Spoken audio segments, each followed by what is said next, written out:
सुरुवातीला खरातचा पाय आणखीन खोलात गेलाय, पाहूयात त्या संदर्भातल्या टॉप 9 बातम्या। ओंदू खरातची आज एसआयटीकडून तब्बल 10 तास चौकशी। तांत्रिक पुराव्याच्या अनुषंगाने एसआयटीकडून खरातची चौकशी करून खराचा जबाब नोंदवण्यात आला। तर अशोक खरातच्या ओकस कार्यालयामध्येही एसआयटीने तपासणी करत हे कार्यालय सील केलं। ओंदू खराच्या शिवनिका संस्थांचं बँक अकाउंट सील। खराच्या कुटुंबियांच्या नावावर असलेल्या जमीन, घर, दुकानांची चौकशी। नोंदणी विभागाकडून राज्यभरातील मालमत्तेचा शोध सुरू। ओंदू अशोक खराचं ओकस कार्यालय एसआयटीकडून सील। एसआयटी सोबतच फॉरेन्सिक टीमकडून ओकस कार्यालयाची झाडाझडती। अशोक खराची राज्यातील मालमत्तेची होणार चौकशी। नोंदणी महानिरीक्षकांकडून एसआयटीने माहिती मागवली। कुटुंबातील 5 सदस्यांच्या नावे कुठे कुठे मालमत्ता आहे याची चौकशी होणार। ओंदू बाबा खरात विरोधात आणखी एक गुन्हा दाखल। नरबळी आणि अंधश्रद्धा निर्मूलन कायद्याअंतर्गत पोलिसात कारवाई। 2018 ते 2025 दरम्यान फिर्यादीला जीव मारण्याची धमकी देत आर्थिक लूट केल्याचाही आरोप। ओंदू बाबा अशोक खरात प्रकरणामध्ये पोलीस तपासाला नवं वळण। बड्या आयुर्वेदिक औषध आणि जडीबुटी दुकानाच्या मालकाची चौकशी होणार। खरातने या दुकानातून हरडाची कस्तुरी आणि जडीबुटी खरेदी केल्याचा संशय। ओंदू खरातनं जासूदला 5 कोटींना फसवलं। अज्ञात तक्रारदाराची एक्सक्लुझिव्ह माहिती। खोट्या विधी दाखवून जासूदला जाळ्यामध्ये अडकवलं। नकली साप आणून 20-25 मिनिटं खांद्यावर खेळवायचा। अज्ञात तक्रारदाराची माहिती। खरातच्या बोंदुगिरीला बळी पडलेल्या राजेंद्र जासूद यांनी सांगितला नकली सापाचा किस्सा। खरात भक्तांना अवतार पूजा आणि नागदेवतेचं दर्शन घडवण्याच्या बहाण्यानं मंदिराच्या पाठीमागे घेऊन जायचा। हातामध्ये तांदूळ पडू देऊ नका असं म्हणत नकली सापाला पुण्यामध्ये आणायचा।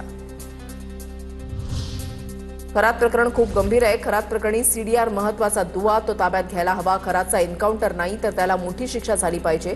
संजय शिरसाट यांची प्रतिक्रिया। खरात फाईल संदर्भातल्या टॉप 9 बातम्या पाहूयात। ओंदू बाबा खरात खोटा साप म्हणून प्लास्टिकचा पाईप दाखवायचा। खरात आणि नीरज जाधवच्या चौकशीतून खरातच्या गोडाऊनमधून 15 फुटांचा प्लास्टिकचा पाईप जप्त केला। खरात अंधारामध्ये प्लास्टिकच्या पाईपची हालचाल करून भीती दाखवायचा। स्वतःला अंकशास्त्रज्ञ सांगणारा खरात 10वी नापास। पोंदू गावातून अंडी सोडून विकत होता। गावकऱ्यांनी सांगितले किस्से। तर कहांडळवाडी ग्रामस्थांकडून खरातचा कोंबडी चोर असा उल्लेख। नाशिक रोड परिसरातील एक सराफ व्यापारीही पोलिसांच्या रडारवर। संबंधित सराफ व्यापाऱ्याकडून पोंदू खरात बनावट रत्नांची खरेदी केल्याची माहिती। आर्थिक व्यवहार आणि धार्मिक विधींचा संबंध तपासामध्ये उलगडण्याची शक्यता। ओंदू खरातचा आणखीन एक कारनामा समोर। सिन्नरच्या वावी इथल्या वैजेश्वर मंदिर पाडण्याचा खरातनं घाट घातल्याचं उघड। मंदिराची शक्ती संपल्याचा खरातचा दावा होता, मात्र गावकऱ्यांचा वैजेश्वर मंदिर पाडण्यास नकार। खरातच्या कोणत्याही कृत्यामध्ये मी सहभागी नाही, दीपक केसरकरांची प्रतिक्रिया। खरातला कठोर शिक्षा व्हावी, पीडितांना न्याय मिळावा, केसरकरांची मागणी। ईशानेश्वर मंदिरामध्ये मी आता कधीही जाणार नाही, केसरकरांकडून स्पष्ट। मातोश्रीच्या मॅडमच्या आग्रहाखातर खरातला पाण्याची जोडणी। शिवसेनेच्या शीतल म्हात्रेंचा गंभीर आरोप। म्हात्रेंचा आरोप कुणाकडे, चर्चांना उधाण। शीतल म्हात्रेंचा रॅलीमधील व्हिडिओ कुणी व्हायरल केला आहे त्यांनी सांगावं। सुषमा अंधारेंचा शीतल म्हात्रेंवर निशाणा। तसंच नीलम गोरेंना भाजपकडून ऑफर आल्यास त्या एका क्षणात भाजपमध्ये जाऊ शकतात। अंधारेंचा गोरेंवर निशाणा। खरात प्रकरणी सुषमा अंधारे 29 तारखेला एसआयटी अधिकाऱ्यांना भेटणार। सुषमा अंधारे खराच्या फार्म हाऊसवर जाऊनही पाहणी करणार। 29 तारखेला सुषमा अंधारे खराच्या फार्म हाऊसवर जाणार। ओंदू बाबा खरातला नाशिक प्रशासनाकडूनच बंदुकीचा परवाना। खराच्या फार्म हाऊसवरून 21 काडतुसं जप्त। त्याने 5 काडतुसं कशासाठी वापरली याचा तपास सुरू।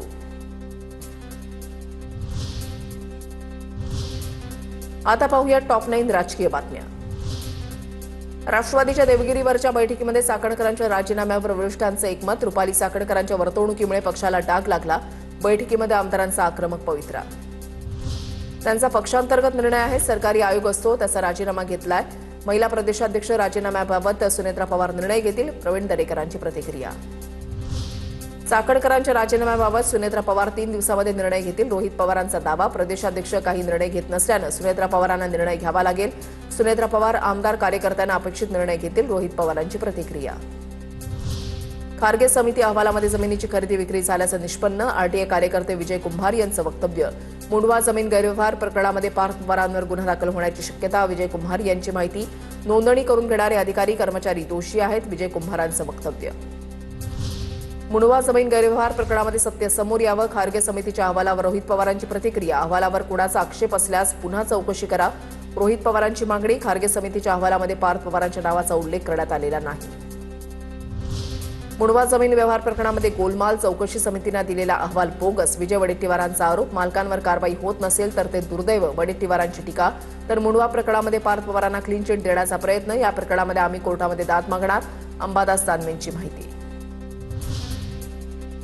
सातारा पोलीस अधीक्षक तुषार दोशी कार्यालयामध्ये उपस्थित राहणार का, याकडे लक्ष. विधान परिषदेमध्ये नीलम गोरेंनी तुषार दोशींच्या निलंबनाचे निर्देश दिल्यानंतर सभापती राम शिंदेंनी निर्णय राखून ठेवला.